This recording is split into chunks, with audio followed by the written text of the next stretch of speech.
ప్రియ శ్రోతలు, ఈ రోజున మన వాక్య పాఠ్య భాగం హెబ్రీ పత్రిక 8వ అధ్యాయం 1 నుండి 6వ వచనం వరకు. శ్రద్ధగా వినండి. యేసుక్రీస్తు యాజకత్వం అహరోను యాజకత్వం కంటే గొప్పది అనడానికి కొన్ని కారణాలు రచయిత చూపుతున్నాడు. యేసుక్రీస్తు యాజకత్వం మారనిది, దేవుని నియామకం మారనిది. ఆయన యాజకత్వానికి స్థిరమైన పునాది ఉంది, నిరీక్షణ ఉంది. దేవుడు తన కుమారుణ్ణి యాజకత్వపు సేవకు ప్రత్యేకించటంలో కూడా ఈ తేడా కనిపిస్తోంది. నిబంధన గొప్పది, యేసుక్రీస్తు యొక్క వ్యక్తిత్వం గొప్పది. యేసుక్రీస్తుకు మానవతను సంపూర్ణంగా రక్షించే సామర్థ్యముంది. యేసు యొక్క దైవ స్వభావం, శీలం, హెచ్చింపు ఇవన్నీ అహరోను క్రమం కంటే ఎంతో గొప్పవి. పైగా యేసుక్రీస్తు యొక్క విమోచన క్రియ సంపూర్ణ సిద్ధి నందినది. యేసుక్రీస్తు యొక్క సంపూర్ణత అహరోను క్రమాన్ని ఎంతో మించినది. ఈ 8వ అధ్యాయంలో మరిన్ని కారణాలున్నాయి. మొదటి వచనం, మేము వివరిస్తున్న సంగతులలోని సారాంశమేదనగా, మనకు అట్టి ప్రధాన యాజకుడు ఒకడున్నాడు. ఆయన పరిశుద్ధాలయమునకు, అనగా మనుష్యుడు కాక ప్రభువే స్థాపించిన నిజమైన గుడారానికి పరిచారకుడై ఉండి, పరలోకమందు మహామహుని సింహాసనమునకు కుడిపార్శ్వమున ఆసీనుడయ్యాడు. యేసు ప్రభు హెచ్చించబడిన పదవిలో ఉన్నాడు. అది అహరోను క్రమాన్ని మించింది. ఉన్నత లోకంలో ఆయన ఉన్నాడు.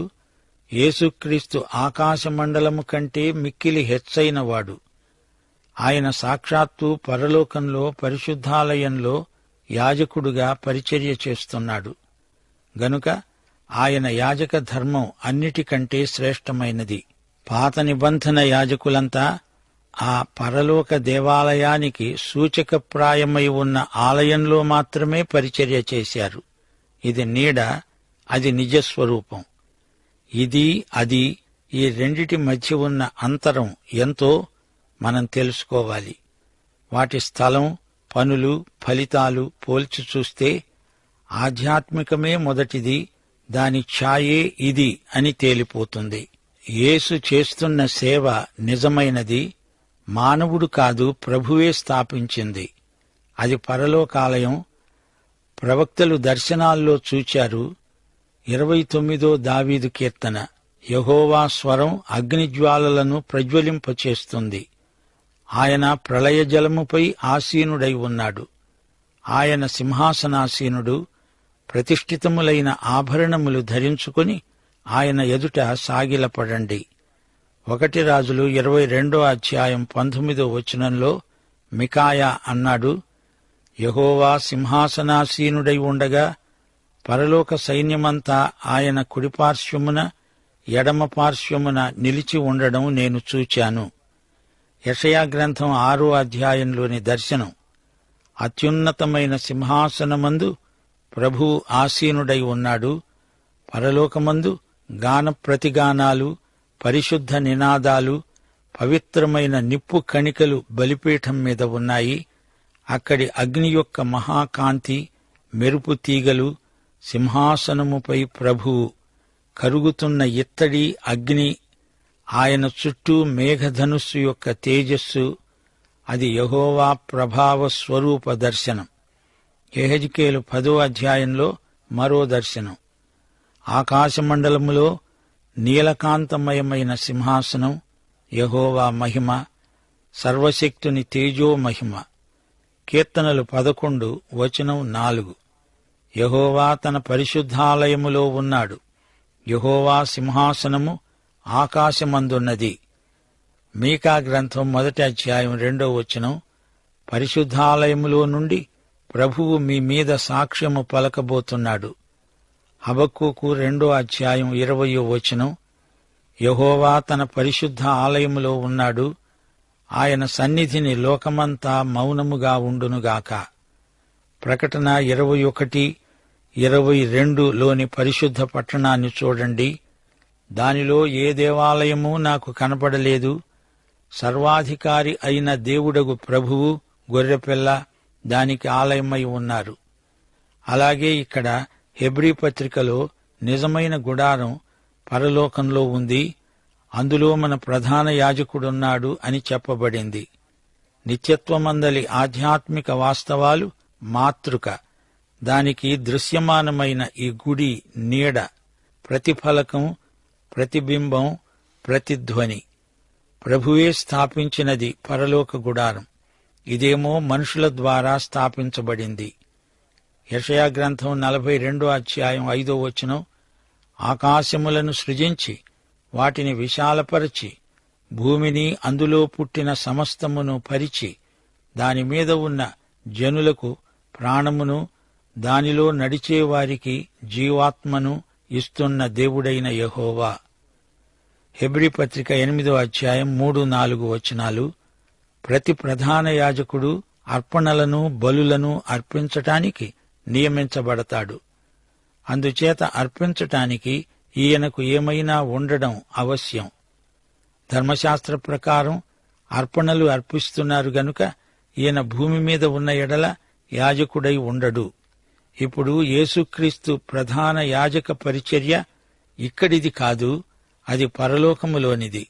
ఇక్కడిది ధర్మశాస్త్రీయం, అహరోను క్రమం. ఇది పరలోక గుడారానికి ఛాయామాత్రమైన సంకేతం.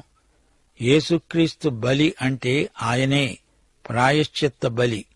యేసు పరలోకానికి తన రక్తం తీసుకువెళ్ళాడు. 5వ వచనం, మోషే గుడారము అమర్చబోయినప్పుడు కొండమీద నీకు చూపబడిన మాదిరి చొప్పున సమస్తము చేయడానికి జాగ్రత్తపడు అని దేవుని చేత హెచ్చరించబడిన ప్రకారము ఈ యాజకులు పరలోక సంబంధమైన వస్తువుల ఛాయారూపకమైన గుడారమందు సేవ చేస్తారు. నిర్గమకాండం 25వ అధ్యాయం 40వ వచనం, దేవుడు మోషేతో అన్నాడు, కొండమీద నీకు కనపరచబడిన వాటి రూపము చొప్పున వాటిని చేయడానికి జాగ్రత్తపడు. మోషేకు దేవుడు ఈ ఆజ్ఞ ఇచ్చాడు. పరలోకంలో ఉన్నదానికి ఒక భౌతిక మాదిరిని దేవుడు మోషేకు చూపాడని మనం గ్రహించాలి. అపొస్తలుల కార్యములు 7వ అధ్యాయం 44వ వచనం, స్తెఫను ప్రసంగిస్తూ అన్నాడు, అతడు చూచిన మాదిరి చొప్పున దానిని చెయ్యాలని మోషేతో చెప్పినవాడు ఆజ్ఞాపించిన ప్రకారము సాక్ష్యపు గుడారము అరణ్యములో మన పితరుల వద్ద ఉన్నది. 6వ వచనం, ఈయన అయితే ఇప్పుడు మరి ఎక్కువైన వాగ్దానములను బట్టి నియమించబడిన మరి ఎక్కువైన నిబంధనకు మధ్యవర్తి అయి ఉన్నాడు గనుక మరి ఎక్కువైన సేవకత్వము పొంది ఉన్నాడు. కొత్త నిబంధనను ఖాయం చేసినవాడు యేసుక్రీస్తే. ఈయన కొత్త నిబంధనకు మధ్యవర్తి. పాత నిబంధనకు మధ్యవర్తి మోషే. గలతీ పత్రిక 3వ అధ్యాయం 19వ వచనం, మధ్యవర్తి అయిన మోషే చేత దేవదూతల ద్వారా నియమించబడింది. ఇక్కడ మోషే అహరోనుల కంటే శ్రేష్ఠుడున్నాడు. కొత్త నిబంధన రాతి పలకలపై రాసింది కాదు, విశ్వాసుల హృదయాలపై రాసి ఉంది. కొత్త నిబంధన క్రియాన్యాయము కాదు, విశ్వాస న్యాయం. ధర్మశాస్త్రము చెయ్యలేనిది యేసుక్రీస్తు చేశాడు. అన్యులు విశ్వాసమూలమైన నీతిని పొందారు. స్వాతంత్ర్యమునిచ్చే సంపూర్ణమైన నియమమే ఈ కొత్త నిబంధన. దీనికి మధ్యవర్తి యేసుక్రీస్తు. పాతదానికంటే ఎక్కువైన నిబంధన. యేసు ప్రభువు పొందినది ఎక్కువైన సేవకత్వం. ఇర్మియా గ్రంథం 31వ అధ్యాయం 31 నుండి 35వ వచనం వరకు దీనిని గురించే ప్రవచిస్తోంది. నేను కొత్త నిబంధన చేసే దినములు వస్తున్నాయి. పితరుల నిబంధన వంటిది కాదిది. పాత నిబంధనను వారు భంగపరిచారు, అలాంటిది కాదు. నేను వారి మనసులలో నా ధర్మవిధి ఉంచుతాను, వారి హృదయాల మీద దానిని రాస్తాను. వారి దోషాలను క్షమించి వారి పాపాలను ఇక ఎన్నడూ జ్ఞాపకం చేసుకోను. అల్పులేమి ఘనులేమి అందరూ నన్ను ఎరిగి ఉంటారు. ఇది యెహోవా వాక్కు. ఇర్మియా ప్రవచనం సూటిగా మెస్సియా ప్రధాన యాజకత్వానికి ప్రవచన వాగ్దానం. ప్రియ శ్రోతలు, గ్రహించండి, యేసుక్రీస్తు ఈ రోజున సజీవుడు. ఆయన మన ప్రధాన యాజకుడై ఉండడానికి అన్ని విధాలా తగినవాడు. యేసు అర్పించిన బలి తానే. మన విశ్వాసం దేవనరుడైన యేసుక్రీస్తునందు. ఇక మనకు భయం దేనికి? ఆయన రాజయాజకుడు, నీతి యాజకుడు, శాంతి యాజకుడు. అహరోను క్రమం కాదిది, మోషే మధ్యవర్తిత్వం కాదు, ఇది కొత్త నియమం. ఆయన నిత్య యాజకుడు. ఆయన సేవాస్థానం ఇంతకంటే గొప్ప గుడి, గొప్ప నిబంధన, గొప్ప వాగ్దానం. క్రీస్తునందు సర్వశ్రేష్ఠత్వమున్నది. మన ప్రధాన యాజకుడు పరలోకమందు తండ్రి కుడిపార్శ్వమున ఉన్నాడు. యేసుక్రీస్తు చేసింది పాత నిబంధనలోని ఏ యాజకుడు చేయలేకపోయాడు. అహరోను ప్రధాన యాజకుడే. అతడు దేవుని సన్నిధిలో అంత సేవ చేస్తూ ఎప్పుడైనా కూర్చోగలిగాడా? యేసు తండ్రి పార్శ్వాన కూర్చున్నాడు. యేసు తన శిలువ బలియాగం చేసి ముగించాడు. మన విమోచన క్రియను ఆయన ముగించాడు గనుక పరలోకంలో తన తండ్రి కుడివైపున కూర్చున్నాడు. ఆయన విమోచనను అంగీకరించడమే మనం చేయవలసింది. సాక్ష్యపు గుడారాన్ని ఒక్కసారి జ్ఞాపకం చేసుకోండి. బెసలేలు గొప్ప నైపుణ్యము గల పనివాడు, శిల్పి.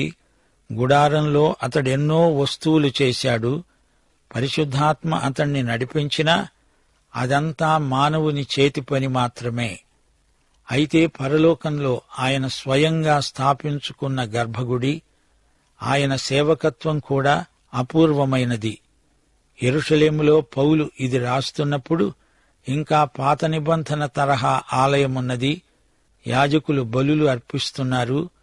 కాలదోషం పట్టిన యాజకత్వాన్ని మించిన సేవకత్వాన్ని పరలోకంలో యేసు ప్రభువు చేపట్టాడు.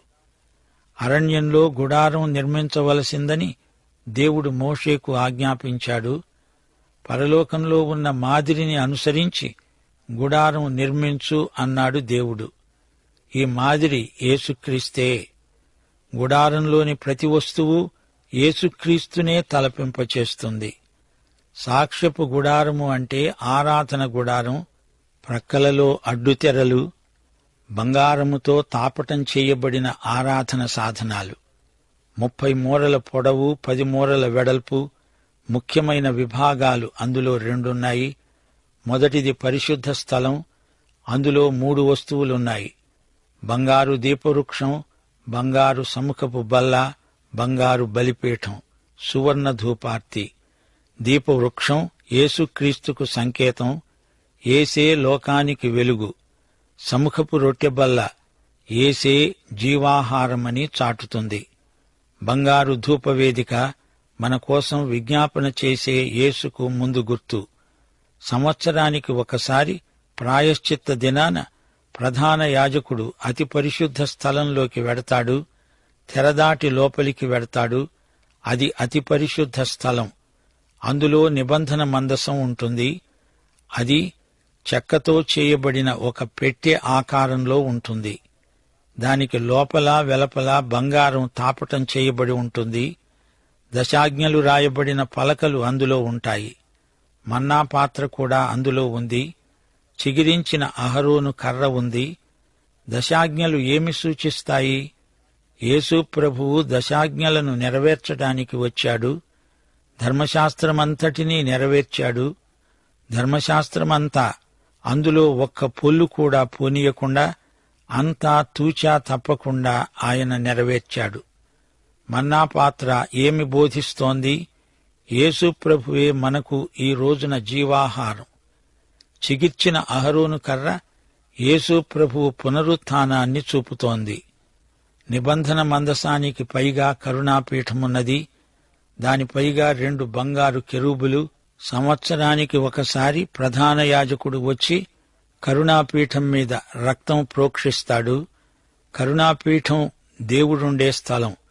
దేవుడు తన ప్రజలైన ఇశ్రాయేలీయులను కలుసుకునే స్థలం. అదే కరుణాపీఠం. ఈ సాక్ష్యపు గుడారము చుట్టూ ఆవరణ ఉన్నది.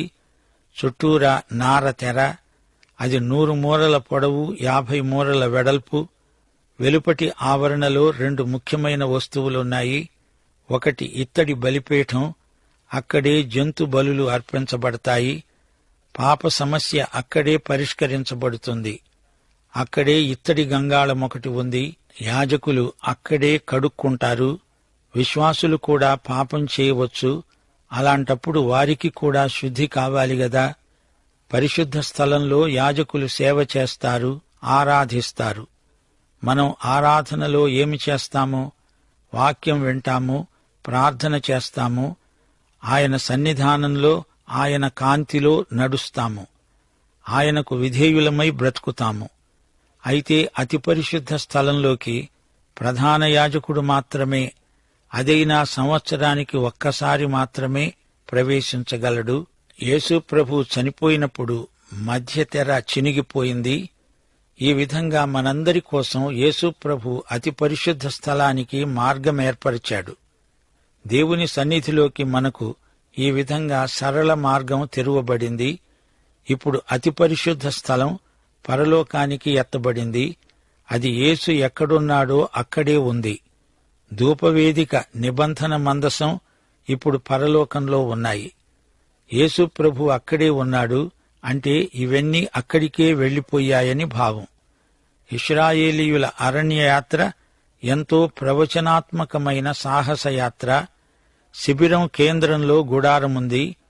చుట్టూరా గోత్రాల వారీగా ఇశ్రాయేలీయులు విడిది చేసి ఉంటారు. పగలు మేఘస్తంభం, రాత్రి అగ్నిస్తంభం వారిని నడిపించాయి. యాజకులకు క్షణం తీరిక ఉండదు. దేవుడు తమకు అప్పగించిన సేవా బాధ్యతలను వారు విశ్వసనీయులై నిర్వర్తించారు.